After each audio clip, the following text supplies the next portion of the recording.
the first episode in a series of episodes that will be all about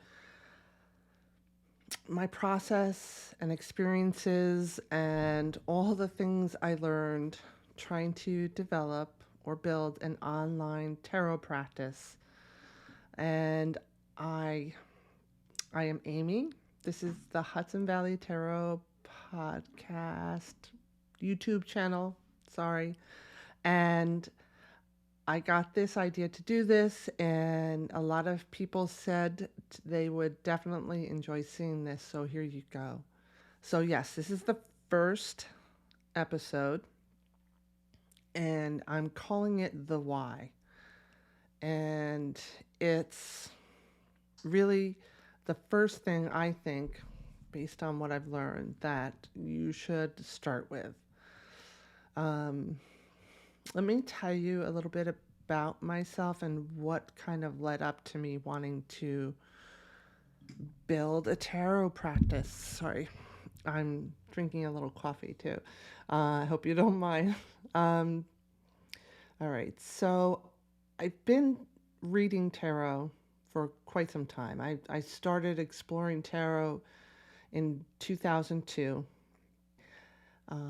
but I think by like 2005 is the earliest I think I have record of me reading for a client.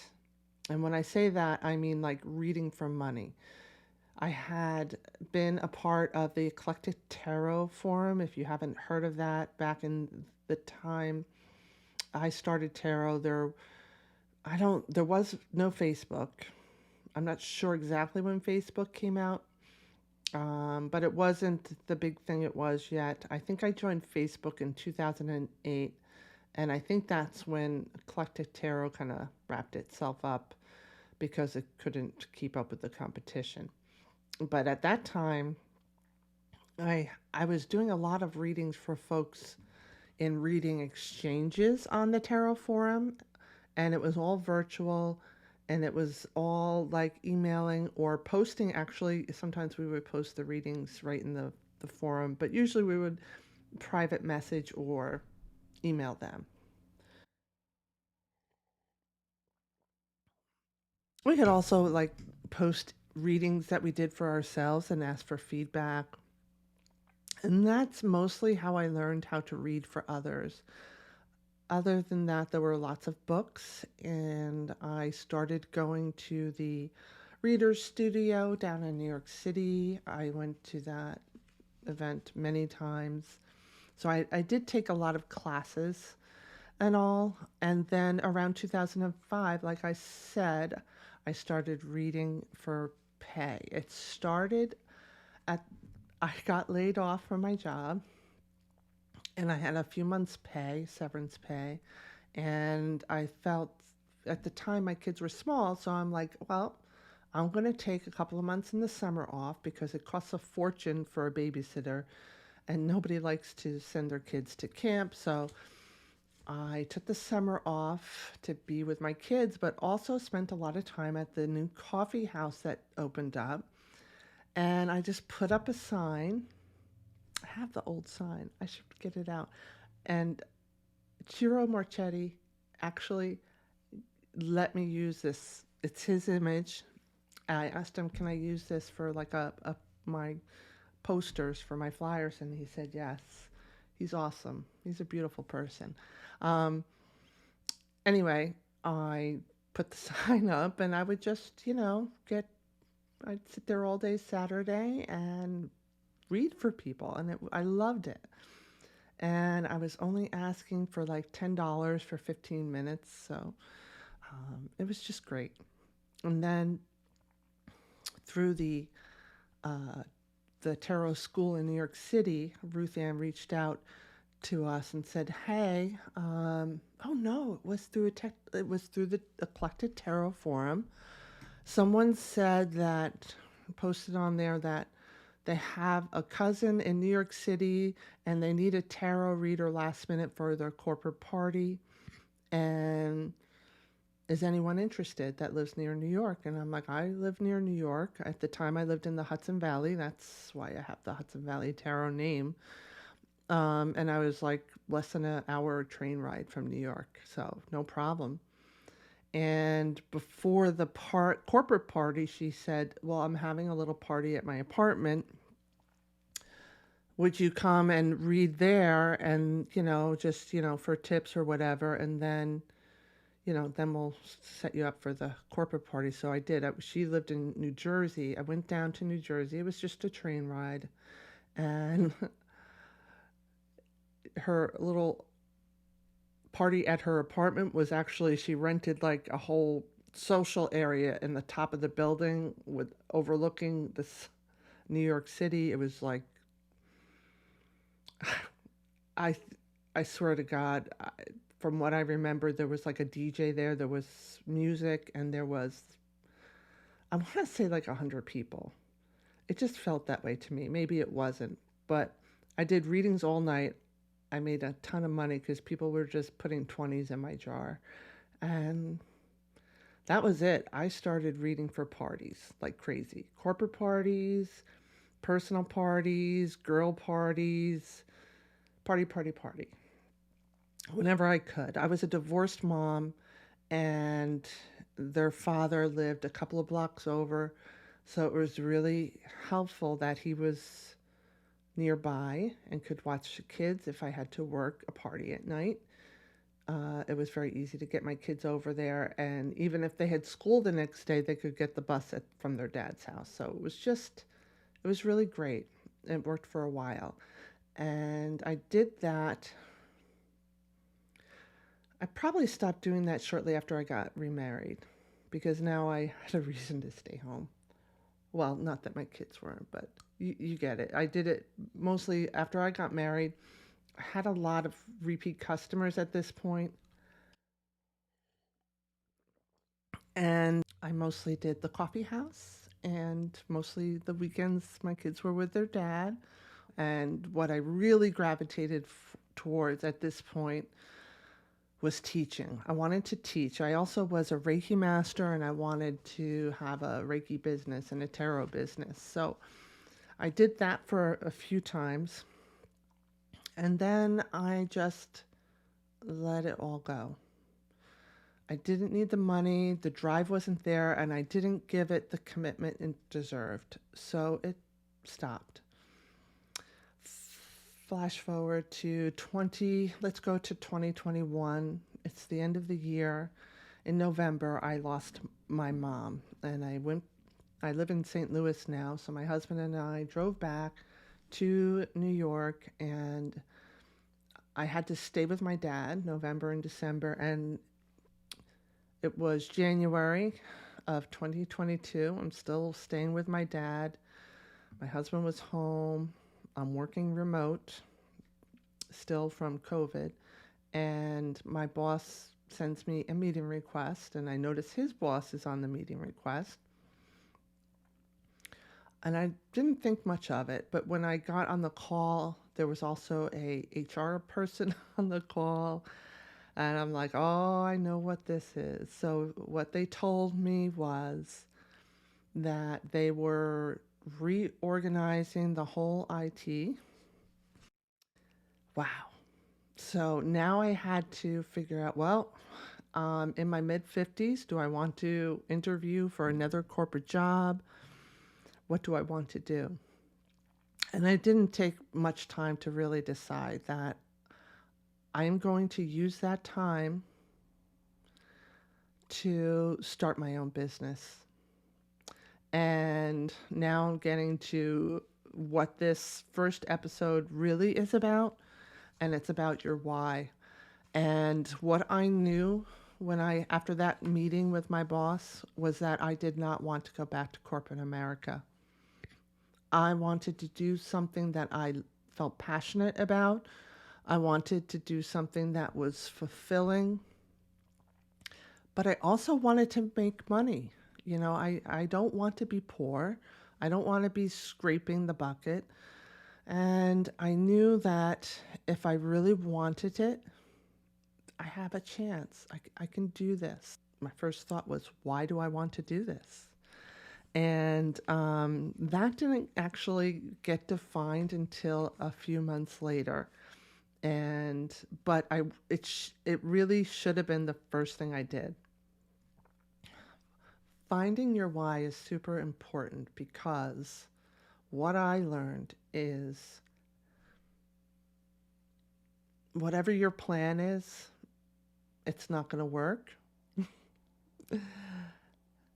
Whatever your goal is, you probably won't get there, and you're going to be discouraged, and you're going to need to remind yourself with something really powerful that you want with all your soul. You're going to need to remind yourself why you're doing this. Think about like a marriage.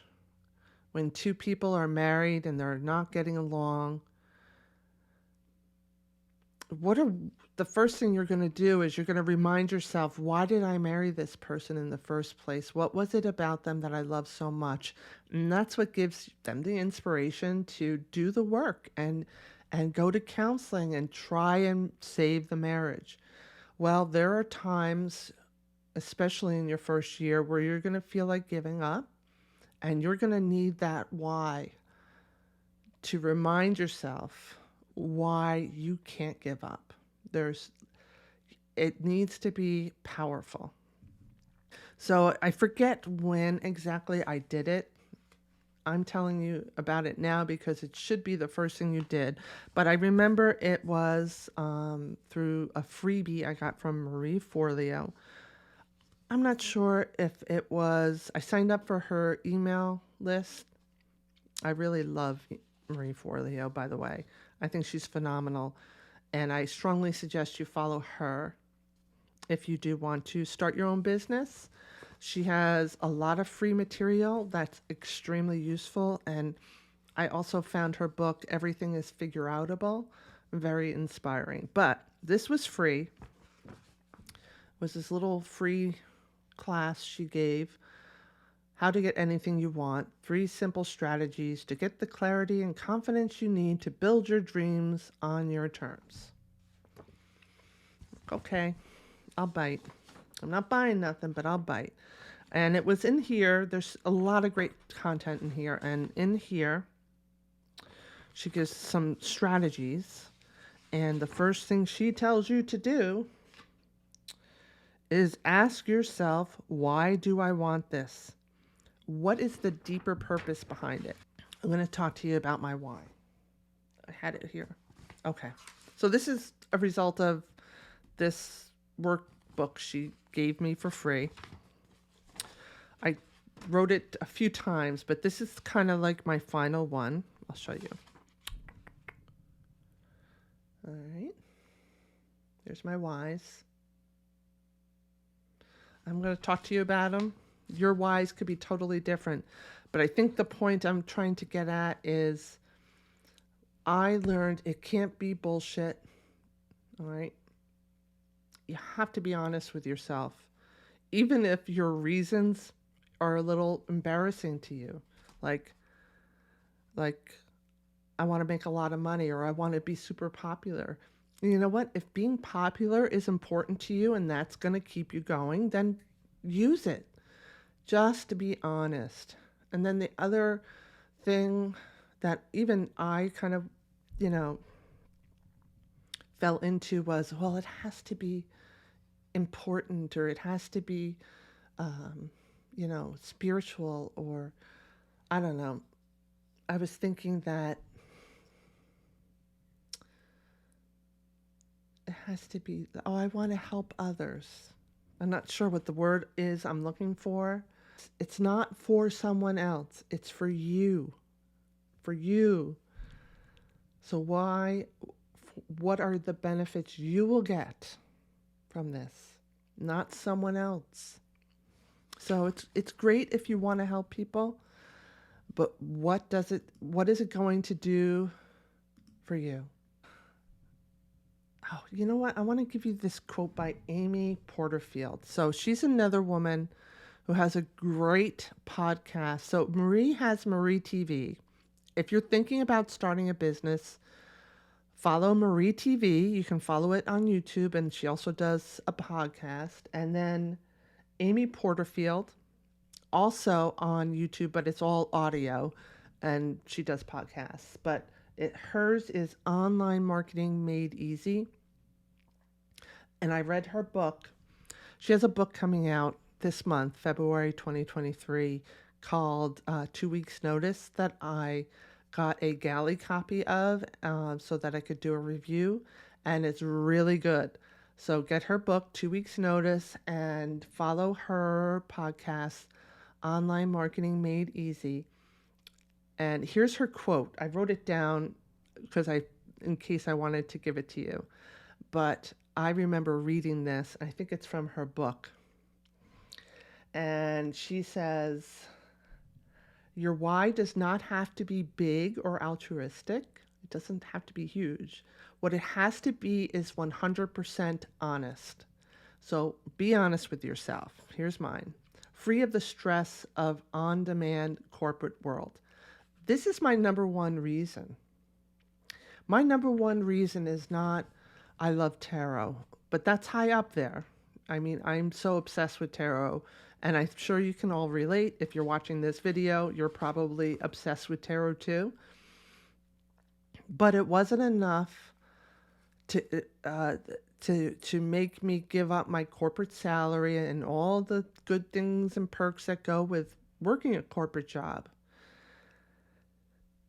I couldn't deal with the stress anymore. I was so unhappy, and I didn't used to be, and that's why back in like 2012, 13, when I was teaching and everything, and then I decided, you know what, it's too much work. I need more time to do things, blah, blah, blah. That's why it didn't happen then, because I was really fine with my corporate job, and it was great. 9 to 5. Wasn't overloaded. I had a great boss. It was a great company, and it's the same company I just, got laid off from after 18 years. But the whole environment and ways of working were changing so much that I was immensely overloaded. This whole agile thing they have now in corporate America, that's the new way of working, is just a fabrication created by corporations so they can squeeze more life out of you and feel okay about it. It's garbage. It's ridiculous. And no one can sustain that kind of work for long, because it will just destroy you. And that is my big why. That's what keeps me on track and going. And I'll tell you that a lot of the stuff I've tried has not worked. And I'm not where I wanted to be after that, the whole year of 22, trying to get things set up. I'm not where I want to be. I'm not even close. But I'm not giving up, because I don't want to go back to corporate America. That's my big why. That's the thing that keeps me praying. All right, so the other stuff. I want to enrich and encourage others to live a joy-filled life. And I do. But that's not my why. That's theirs, right? That's for them. I love tarot. I want to spend my working hours doing what I love. Well, yes. Tarot is like just endless. I mean, you could go on forever and not run out of things to talk about when it comes to tarot. So I knew after 20 years of studying with amazing teachers and all the books I've read and all the things I've learned just from using tarot and reading professionally, that I have so much stuff to offer, and it excites me when I do stuff like that. I love it. So that is like the second big driving factor. That's my second big why. I want my energy and time invested in my future. So I'm giving 100% of my time so that my boss can make his numbers, so that my department can make their numbers, and the company can make their numbers, and so on and so forth. And I'm done giving my energy so someone else can make their goals. Now, granted, I was paid very well for it, and I don't want to sound ungrateful or like they didn't deserve to want that from me, because they did. There was a fair exchange of energy there, money for my time, but I don't want it anymore. And I don't want the limitation that is my salary. I want to be able to raise that glass ceiling, and I'll get what I put into it.